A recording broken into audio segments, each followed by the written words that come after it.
Real estate రంగంలో freelance ఆఫర్లు పెట్టుబడిదారులకు పీడకలుగా మారాయి. 4-5 ఏళ్ల కిందట ప్రారంభమైన ట్రెండ్ 4 ఏళ్ల తర్వాత మోసాలుగా మారాయి. అప్పట్లో 2-3 ఏళ్లలో ప్రాజెక్టును హ్యాండ్ ఓవర్ చేస్తామని చెప్పి వేల మంది ఇళ్ల కొనుగోలుదారులను మోసం చేశారు. ఈ విషయం 4 ఏళ్ల తర్వాతే వారికి అర్థమైంది. అప్పటికి వారి సొమ్ము కరిగిపోయింది. మోసం చేసిన వారు జైలుకు వెళ్లి బెయిల్ తెచ్చుకొని బయట తిరుగుతున్నారు. కానీ తమ కష్టాన్ని పోగొట్టుకున్న వారు మాత్రం ఇప్పటికీ లబోదిబోమంటున్నారు.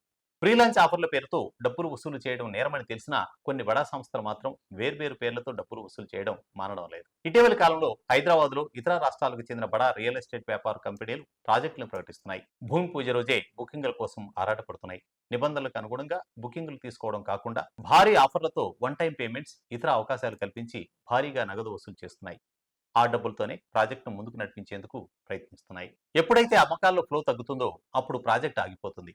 ఒకవేళ ఆ కంపెనీకి ఇతర ప్రాజెక్టులు ఉంటే ఇక్కడ వసూలు చేసిన డబ్బులు ఆయా ప్రాజెక్టులకు పంపిణీ చేస్తున్నాయి. అక్కడే అమ్మకాలు జరిగితే ఇక్కడ నిర్మాణం కొనసాగించవచ్చని అనుకుంటున్నాయి. ఇది కూడా నిబంధనలకు విరుద్ధమే. కారణం ఏదైనా వినియోగదారులు ఎంత పెద్ద బ్రాండ్ అయినా గుడ్డిగా నమ్మడం వల్ల నష్టమే జరుగుతుంది.